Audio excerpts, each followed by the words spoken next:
বিয়ের সময় স্কুলের গণ্ডি পার হননি সুচিত্রা সেন, কিন্তু পড়াশোনা করার ইচ্ছেটা তার মধ্যে ছিল 16 আনা। বিয়ের আগে দক্ষিণ কলকাতার মনোহরপুকুর রোড, মানে বর্তমান সময়ে যেটা যতীন বাগচি রোড, আত্মীয় তুলিকা সেনের বাড়িতে ওর বিয়ের সম্বন্ধ করেন সুচিত্রার পিসি জ্যোৎস্নাময়ী দাশগুপ্ত। তাকে দেখতে আসেন ভাবি শ্বশুর আদিনাথ সেন ও পরবর্তী সময়ে স্বামী দিবানাথ সেন। বারবার মেয়ে দেখার কোনো সুযোগ দেননি আদিনাথ বাবু। প্রথম দর্শনে তাঁরও প্রেমে পড়ে যায় দিবানাথ সেন। দিবানাথ সেনকে শুধু সুপুরুষ বললে ভুল বলা হবে, আক্ষরিক অর্থে সুন্দর দেখতে ছিলেন তিনি। এরপর বিয়ের আগে পর্যন্ত ওই বাড়িতে নিভৃতে সুচিত্রা চুটিয়ে প্রেম করেছেন দিবানাথের সঙ্গে।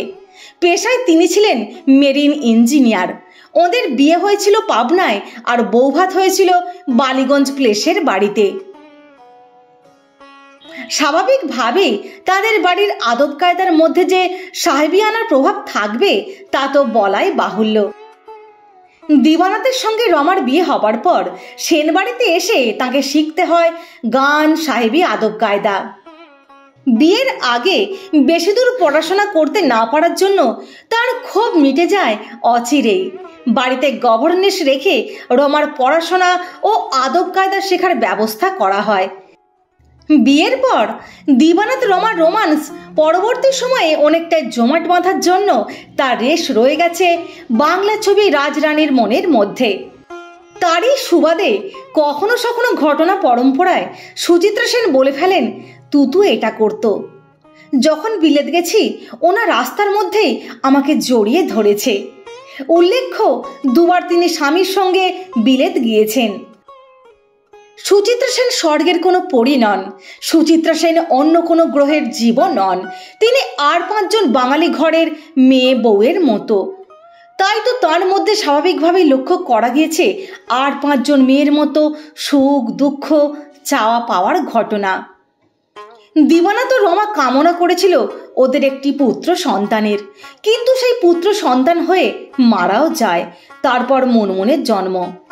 এই পুত্র সন্তানকে হারানোর আক্ষেপ রয়ে গেছে তাঁর মনের মধ্যে। প্রকাশও করেছেন বিশেষ বিশেষ ক্ষেত্রে। 32 বালিগঞ্জ প্লেসের বাড়ি নিয়ে একসময় তার শ্বশুরবাড়ির দিকের নিকট আত্মীয়রা আদালতের দ্বারস্থ হন। তাঁদের প্রতিপক্ষ ছিলেন সুচিত্রা কন্যা মুনমুন। সব কিছু শক্ত হাতে ধরেন মহানায়িকা, কিন্তু কোনোদিন তার জন্য ঘৃণা বা অবজ্ঞা প্রকাশ করেননি ওই আত্মীয়দের বিরুদ্ধে। এইসব ঘটনা ঘটার বেশ কিছুদিন পরে তিনি তার অন্যতম প্রিয় বন্ধু গোপাল কৃষ্ণ রায়কে বলেছেন, I may be lonely but not alone, অর্থাৎ আমারও সব আছে। এটাই বাঙালি হিন্দু পরিবারের চিরন্তন ছবি। বাবা মায়ের কাছে আদর্শ শিক্ষা পাওয়ার যথার্থ নমুনা। অনেকদিন পরে সুচিত্রা সেনের সঙ্গে দেখা করতে এসেছিলেন তার ভাসুরের মেয়ে। পারিবারিক অশান্তির জের টেনে তিনি কিন্তু তাকে কোনোদিন দূরে সরিয়ে দেননি।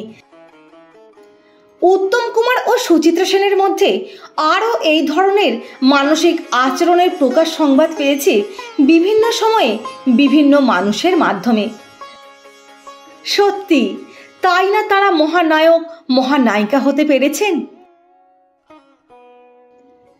লেখক হিমাংশু চট্টোপাধ্যায়ের কলমে চিরদিনের মহানায়িকা কেমন লাগলো বন্ধুরা?